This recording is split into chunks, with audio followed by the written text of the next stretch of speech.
రాష్ట్ర ఎక్సైజ్ శాఖలో ఒక కొత్త ఒరవడికి నాంది పడిందా? రాష్ట్ర వ్యాప్తంగా ఎక్సైజ్ శాఖలో ఒక రూల్, ఆ నియోజకవర్గంలో మాత్రం మరో రూల్ నడుస్తోందా? నిన్నటి మొన్నటి వరకు సాధ్యమేనా అనుకున్నది చేసి చూపిన ఆ ఫైర్ బ్రాండ్ ఎమ్మెల్యే రాజకీయాల కంటే ప్రజాశ్రేయస్సే ముఖ్యమంటున్న ఆ ఎమ్మెల్యే ఎవరు? ఆయన పెట్టిన రూల్స్తో మందుబాబులు పడుతున్న ఇబ్బందులేంటి? రాజన్న చెబితే వినాలి, రాజన్న రూల్స్ పెడితే పాటించాల్సిందేనని ఆయనది ప్రజా సంక్షేమమా, ప్రజాప్రభుత్వం మీద పంతమా? నిత్యం వార్తల్లో నిలిచే ఆ ఎమ్మెల్యే ఎవరు? మునుగోడులో రాజన్న రూల్స్ అమలు. 1 గంట కొడితేనే మునుగోడులో కిక్కు దొరికి రాష్ట్ర వ్యాప్తంగా ఒక రూల్, మునుగోడులో రాజన్న రూల్. మద్యం షాపులు తెరుచుకునేది మధ్యాహ్నం తర్వాత. మునుగోడులో మద్యం షాపులకు ప్రత్యేక టైమింగ్స్. సాయంత్రం 6 తర్వాతే పర్మిట్ రూములకు అనుమతి. ఎమ్మెల్యే రూల్స్ పై వైన్స్ యజమానులు ఏమంటున్నారు? రాజకీయ నిర్ణయాలన్నీ ఓట్ల కోసమేనా? నల్లగొండ జిల్లా మునుగోడు నియోజకవర్గం ఎంత మాత్రం కాదంటోంది. ఇక్కడ స్థానిక ఎమ్మెల్యే కాంగ్రెస్ సీనియర్ నేత కోమటిరెడ్డి రాజగోపాల్ రెడ్డి తీసుకున్న ఒక సంచలన నిర్ణయం ఇప్పుడు రాష్ట్ర వ్యాప్తంగా చర్చనీయాంశమవుతోంది. కుటుంబాలను నాశనం చేస్తోన్న మద్యపాన సంస్కృతికి అడ్డుకట్ట వేయటమే లక్ష్యంగా ఆయన విధించిన రాజన్న రూల్స్ డిసెంబర్ 1 నుంచి మునుగోడు వ్యాప్తంగా అమల్లోకి వచ్చాయి. ఇప్పటివరకు ప్రతిరోజు ఉదయం 10 గంటలకే తెరుచుకునే వైన్స్ దుకాణాలు 1 నుంచి మధ్యాహ్నం 1 గంట కొడితేనే ఓపెన్ అవుతాయి.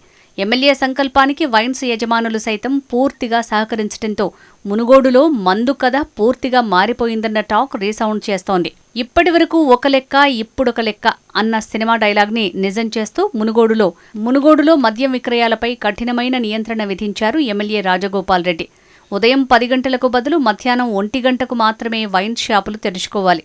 రాత్రి 9 గంటలకు ఖచ్చితంగా మూసివేయాలి. సాయంత్రం 6 గంటలు దాటిన తర్వాతే పర్మిట్ రూముల్లోకి మందుబాబులను అనుమతించాలి. ఉదయం మధ్యాహ్నం పూట కూలీలు, యువకులు పర్మిట్ రూముల్లో గడపడానికి వీల్లేదు. ఈ నిర్ణయం వెనుక ఎమ్మెల్యే రాజగోపాల్ రెడ్డి ఆలోచన చాలా స్పష్టంగా ఉంది.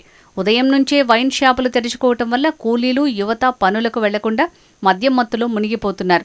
దీనివల్ల ఆరోగ్యం, ఆర్థిక పరిస్థితి దెబ్బతింటోంది. అందుకే ఉదయం వేళల్లో దుకాణాలను మూసివేయాలని ఆయన ఆదేశించారట. ఈ రూల్స్ అమలులో అత్యంత సానుకూల అంశం ఎమ్మెల్యే సంకల్పానికి వైన్స్ యజమానులు పూర్తి స్థాయిలో సహకారం అందించటం. కొత్తగా టెండర్లు వేసే సమయంలోనే రాజగోపాల్ రెడ్డి నియోజకవర్గ వ్యాప్తంగా మద్యం షాపులు దక్కించుకునే వారికి కీలక సూచనలు చేశారు.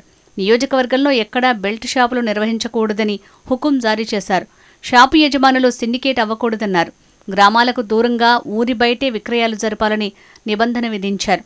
ఉదయం పూట పర్మిట్ రూములకు అసలు అనుమతించకూడదని షరతు విధించారు. ఈ నిబంధనల అమలుకు వైన్స్ యజమానులు అంగీకరించటం, వెంటనే సరికొత్త రూల్స్ అమలు చేయటం రాజగోపాల్ రెడ్డి ప్రయత్నానికి లభించిన సామాజిక మద్దతుగా భావించొచ్చు. కానీ చౌటుప్పల్, నారాయణపురం మండలాల్లో ఎమ్మెల్యే ఆదేశాలను వైన్ షాప్ యజమానులు బేఖాతరు చేస్తున్నారట. దీంతో ఒకే నియోజకవర్గంలో 2 రకాల రూల్స్ ఏంటన్న గుసగుసలు మందుబాబుల్లో వినిపిస్తున్నాయి.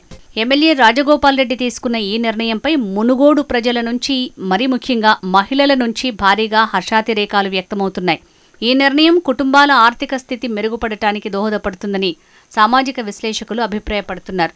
మునుగోడు నియోజకవర్గంలో ప్రారంభమైన ఈ సామాజిక సంస్కరణ భవిష్యత్తులో రాష్ట్రంలోని ఇతర ప్రాంతాలకు విస్తరించే అవకాశముందా? ప్రజారోగ్యం, కుటుంబాల భద్రత దృష్ట్యా రాష్ట్ర ప్రభుత్వం కూడా వైన్స్ టైమింగ్స్పై ఇలాంటి కఠిన నిర్ణయాలు తీసుకుంటుందా? రాజన్న రూల్స్ ప్రభావం ఇతర జిల్లాలపై ఉంటుందా అన్న ప్రశ్నలు రాజకీయ పరిశీలకుల్లో బలంగానే వినిపిస్తున్నాయి. ఏదేమైనా ఒక ప్రజాప్రతినిధి తన నియోజకవర్గ ప్రజల మేలు కోసం తీసుకున్న ఈ సాహసోపేతమైన అడుగు నిజంగానే ప్రశంసనీయం.